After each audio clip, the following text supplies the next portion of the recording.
Muy bien, hermanos, pues vamos a pasar al texto que vamos a estar leyendo y considerando esta mañana en la palabra del Señor. Un breve texto en 1 Timoteo, capítulo 3. 1 Timoteo, capítulo 3, versículos 14 y 15.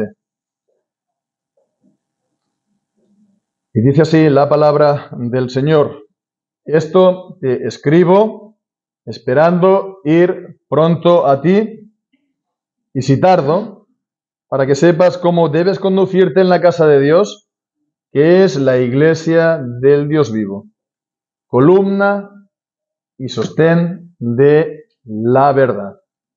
Amén. Y el Señor bendiga su santa palabra. Pues como vemos, llegamos ya al final del capítulo 3 y bueno, con este mensaje, también con el que tendremos Dios mediante la semana que viene. Entonces, desde aquí, en este momento que hemos llegado, ya podemos tener distancia suficiente como para ver un poco el camino que ya hemos hecho. Y en el capítulo 1, pues veíamos que Pablo le daba la instrucción a Timoteo de que él controlara a distintos elementos incontrolados que estaban enseñando diferente. Entonces lo hacía pues recordándole el verdadero uso de la ley y también por medio de su ejemplo personal recordándole el verdadero evangelio. Pero también entonces ya en el capítulo 2 vemos las instrucciones de Pablo a Timoteo de cómo él tenía que dirigir y también pues las instrucciones que él tenía que dar en culto a Dios, acerca del culto a Dios tanto a hombres como a mujeres. Y en el capítulo 3 vimos que lo que le había encomendado era supervisar la elección de ancianos, de obispos, de diáconos, ¿no? Es decir, de los oficiales en la congregación. Y esto es lo que hemos estado considerando en las últimas 2 semanas. Primero los obispos, ancianos, y segundo los diáconos. Esto te escribo, dice en el versículo 14 Pablo, esperando ir pronto. Él esperaba pues ir pronto, si el Señor lo permitía, para ver a Timoteo y hablarle cara a cara y enseñarle acerca de todas estas cosas, ¿no? Pero si no es así, dice, si tardo, es decir, si la carta, pues si él mismo llega después, Pablo, que la carta, pues bueno, por lo menos ya Timoteo ya habría recibido la carta. Entonces, de una manera o de otra, pues Pablo quería que Timoteo lo supiera. Entonces Pablo, vemos, es diligente, no deja tampoco las cosas así un poco al azar. Y sobre todo quería que Timoteo supiera estas cosas. Para Pablo era absolutamente necesario, de una manera o de otra. O cara a cara, personalmente, más extenso, o por carta. Pero era necesario. Y bien, ¿por qué todo esto? Pues Pablo veía entonces la importancia de servir al Señor en la iglesia. La importancia de las cosas de Dios, la importancia, en definitiva, de la iglesia. Y entonces Pablo no se lo guardaba todo esto para sí, ni dejaba las cosas un poco al azar, sino que daba las instrucciones como apóstol. Y Dios, de esta manera, vemos, la palabra de Dios es útil también para nosotros. De esta manera quiere que también veamos la importancia nosotros de todas estas cosas. No hace falta que seamos oficiales, sino simples miembros de la iglesia, que veamos la importancia de las cosas de Dios y las cosas de la iglesia. La iglesia es importante como organización, como colectivo. Tiene sin duda una importancia mayor que cualquier otra agrupación colectiva de esta vida, porque es la iglesia del Señor. Los demás no lo son, ¿no? Pueden ser también muy loables, ¿no? Pero no es la iglesia de Dios, la iglesia del Señor Jesucristo. Entonces, ¿cómo habla Pablo acerca de esta importancia? Pues lo podemos ver acerca de, de esta importancia, pues cómo Pablo llama a la iglesia, con qué nombres Pablo está refiriéndose a la iglesia en estos dos versículos. Y de ella dice, por una parte, que ella es la casa del Dios vivo, casa del Dios vivo, y en versículo 15, para que sepas cómo debes conducirte en la casa, que es la iglesia del Dios vivo, y después también que esta iglesia, esta casa del Dios vivo, es la columna y sostén de la verdad. Entonces, la casa del Dios vivo y también la columna y el sostén de la verdad. Entonces, podemos comenzar con la primera, ¿verdad? Casa de Dios, la casa de Dios. Casa de Dios. ¿Qué significa? Pues entonces, ya de entrada, esta expresión, casa de Dios. Normalmente hay dos maneras de entenderlo. Primeramente, casa, pues entonces en el sentido de familia, de la gente que vive en una casa, ¿no? Es el significado, por ejemplo, del versículo 3 y 4, cuando está hablando o 4 y 5, mejor dicho, del obispo, cuando dice que gobierne bien su casa, es decir, la gente de su casa, su propia familia, que tenga a sus hijos en sujeción con toda honestidad, etcétera. Entonces, es el significado también de Hechos 16, cuando dice Pablo al carcelero, cree en el Señor Jesucristo y serás salvo tú y tu casa. O es el significado también de 1 Corintios capítulo 1, cuando Pablo bautizaba casas enteras, ¿no? Es decir, la gente de su casa. Bien, pues entonces vemos que esta es la primera manera de entenderlo y muchos lo siguen así, pero sin embargo creo que claramente no es el significado de este pasaje. ¿Por qué? Por dos razones. El contexto, vemos, está hablando de más bien arquitectura, ¿no? Se puede decir. Habla la iglesia del Dios vivo, columna y sostén de la verdad. Vamos a verlo. Son palabras de, digamos, de la arquitectura y sobre todo porque esta frase, la casa de Dios, aparece 83 veces en la Biblia y, bueno, quitando la primera vez que aparece en Génesis cuando habla de Betel, cuando Jacob huye, ¿no? Dice, esta es casa de Dios, ¿no? Y puerta del cielo. Todas las demás se está refiriendo ¿a qué?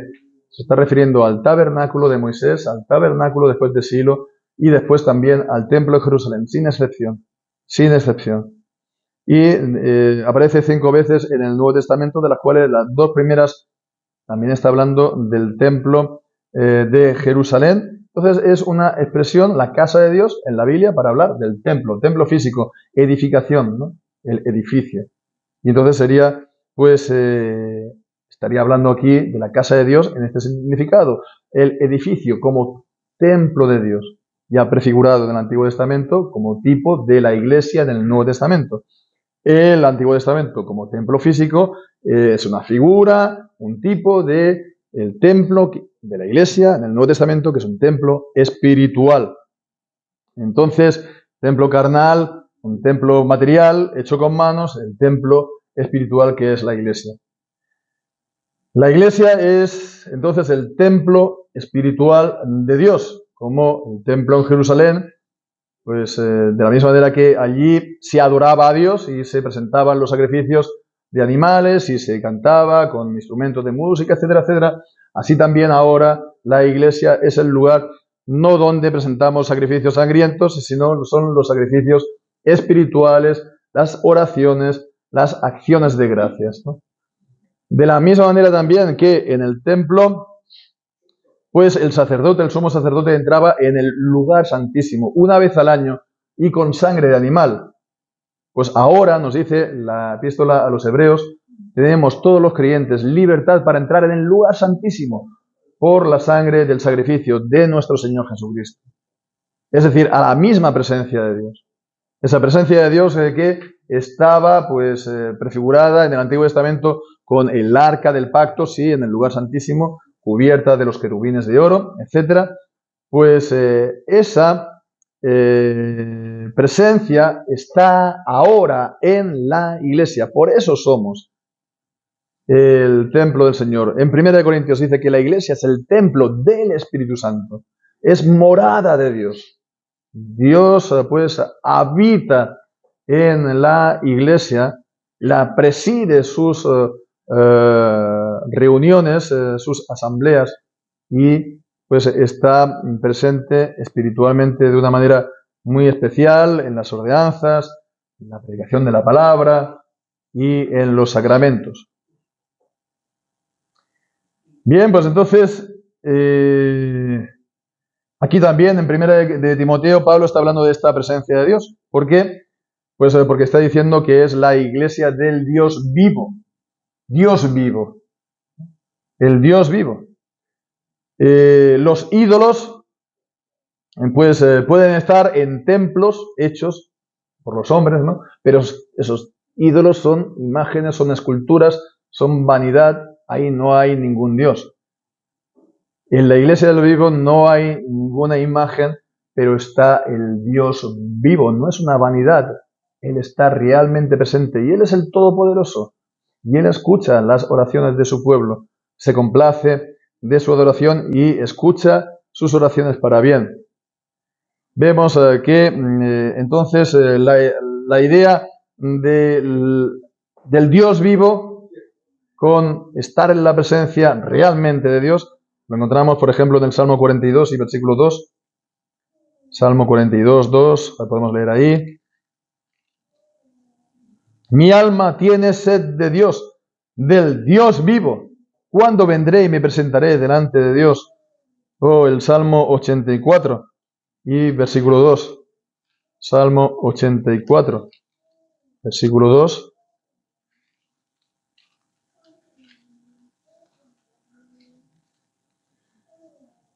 Anhela y aún ardientemente desea mi alma los atrios de Jehová. Mi corazón y mi carne cantan al Dios vivo. El salmista anhelaba siempre estar en la casa de Dios. ¿Por qué? Porque ahí estaba la presencia de Dios, del Dios vivo. Entonces esto es la manera también de hablar de estar en comunión con Dios. Y la comunión con Dios, vemos, si uno puede estar en comunión con Dios, esto significa que Él es salvo. Esto significa que Él tiene vida eterna. Porque no puede, nos dice 1 de Juan capítulo 1, tener comunión con Dios y andar en tinieblas. Es imposible. Dios es luz, Dios es santo. Entonces, para estar en comunión con Él, uno ha tenido que nacer de nuevo espiritualmente. Ha tenido que ser regenerado, ha tenido que ser santificado. No andar entonces en tinieblas. Si se tiene entonces esa comunión, se tiene vida y se tiene vida eterna. Entonces, bueno, veamos, decíamos, la importancia, ¿no? La importancia de la iglesia, la importancia entonces de esta expresión del ser casa del Dios vivo. ¿En qué nos tiene que afectar esto, hermanos? Pues de lo mucho que podríamos decir, sin duda, nos podemos quedar con una cosa. Nos podemos quedar con una cosa, lo que dice, por ejemplo, 2 de Corintios capítulo 6. 2 de Corintios capítulo 6, versículos 14 al 18.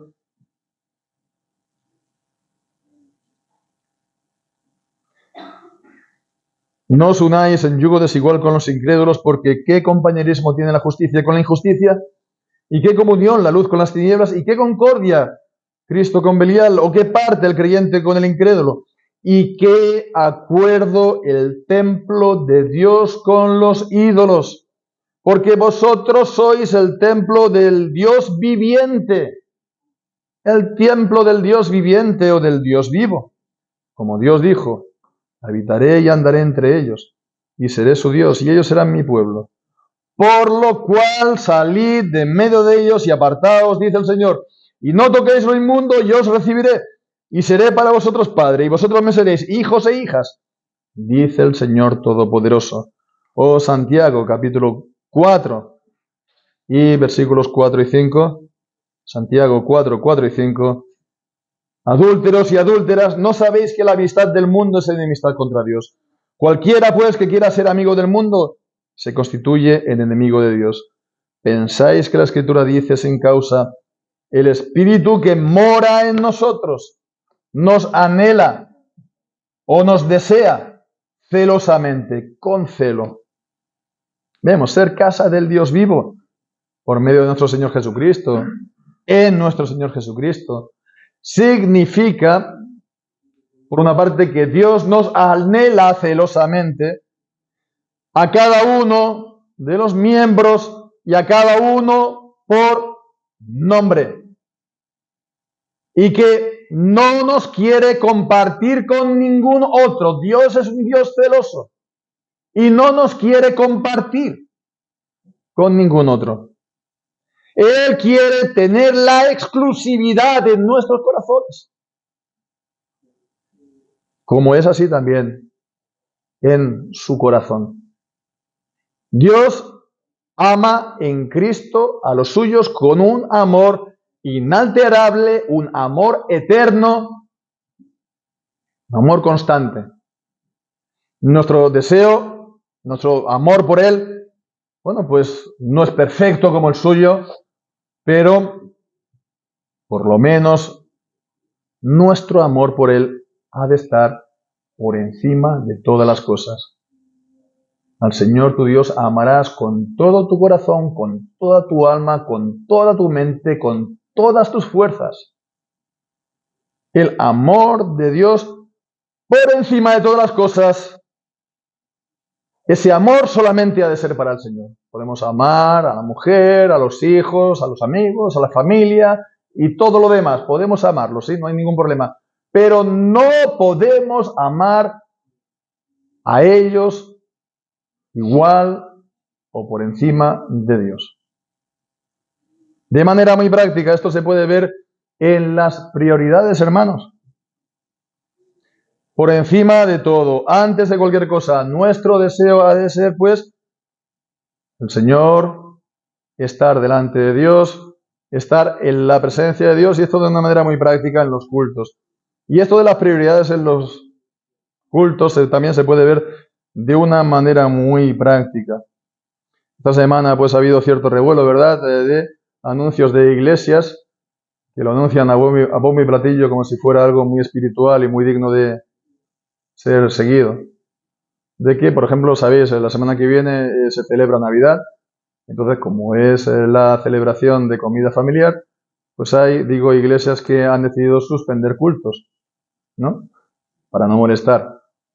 Bueno, pues evidentemente no puede ser así. No puede ser así. No puede ser que se prefiera otra cosa antes que Dios. Por muy loable que sea el comer en familia en Navidad, porque no es una cosa mala de por sí el reunirse, por supuesto, para comer con la familia. Pero si cae en domingo, pues entonces se hace lo uno y lo otro. Si realmente tenemos esa prioridad en el corazón. Se invita a la gente a que venga con nosotros a la iglesia y si no, pues nos ausentamos cuando sea su debido momento. Entonces, vemos, esto no es para cumplir.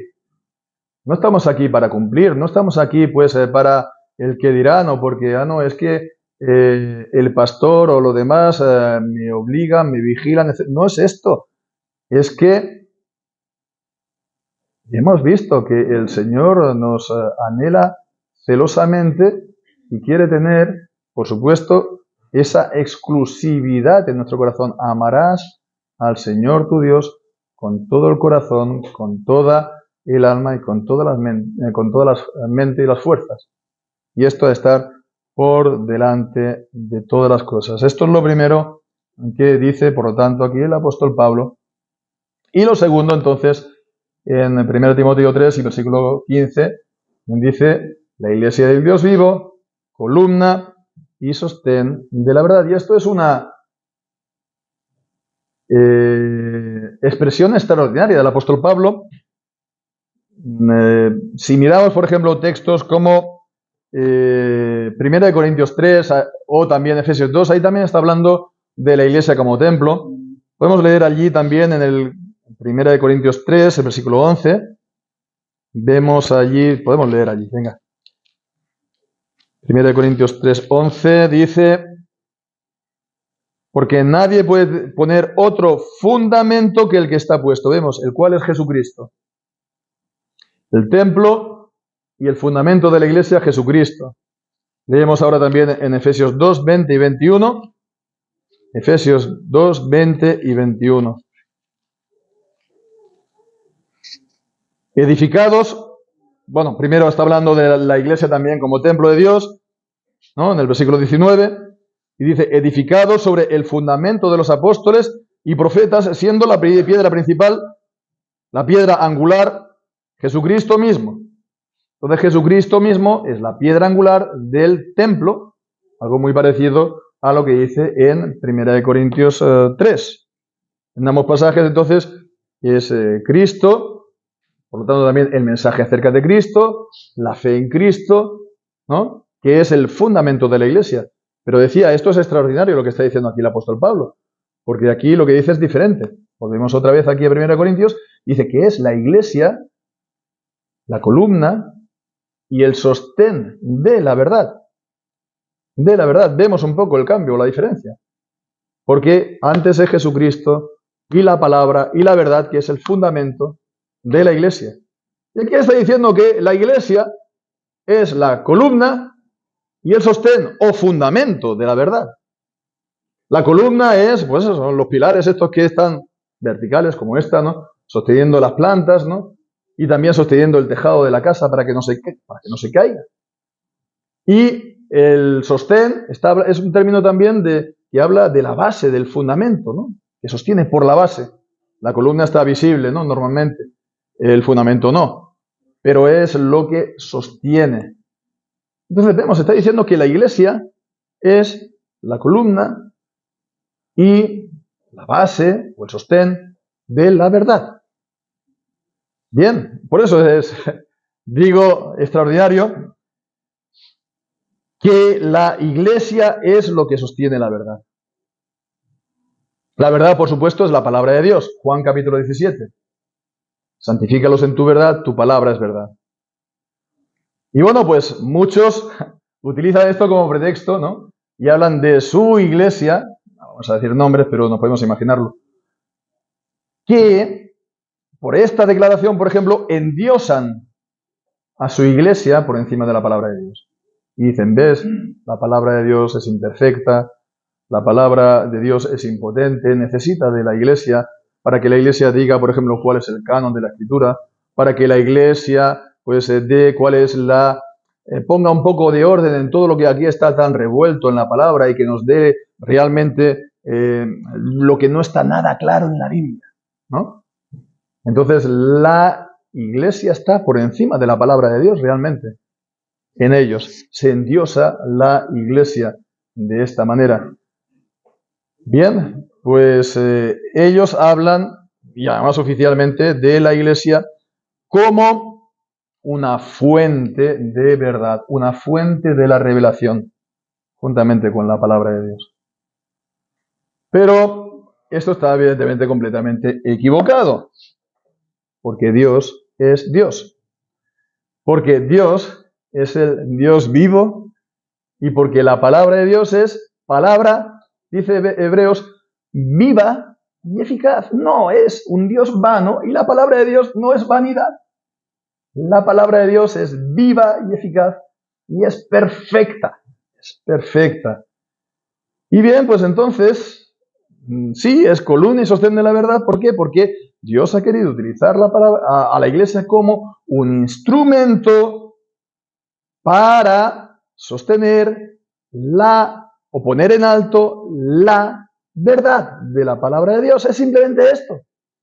El instrumento para que la gente lo vea. Dios lo ha podido hacer sin la iglesia, pero ha querido tener la instrumentalidad de los hombres. Lo ha querido así. Dios normalmente emplea causas, lo que se llama causas segundas. Y en este caso ha querido que sea la iglesia.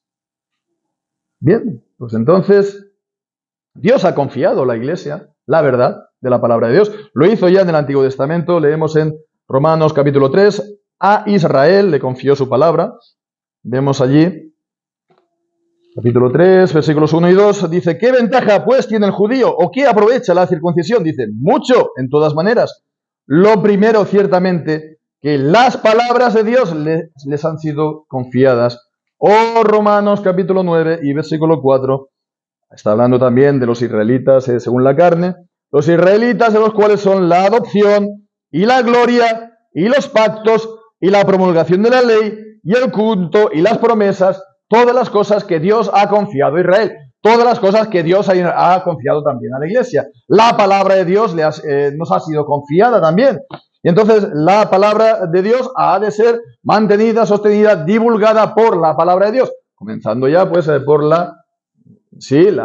el mantenimiento de los originales, de la escritura, la traducción, la difusión de la Biblia, todo esto lo hacen normalmente en nuestro contexto protestante, sociedades bíblicas, pero tendría que ser una sola iglesia y divulgar la palabra de Dios. Es el cometido que Dios ha dado a su iglesia.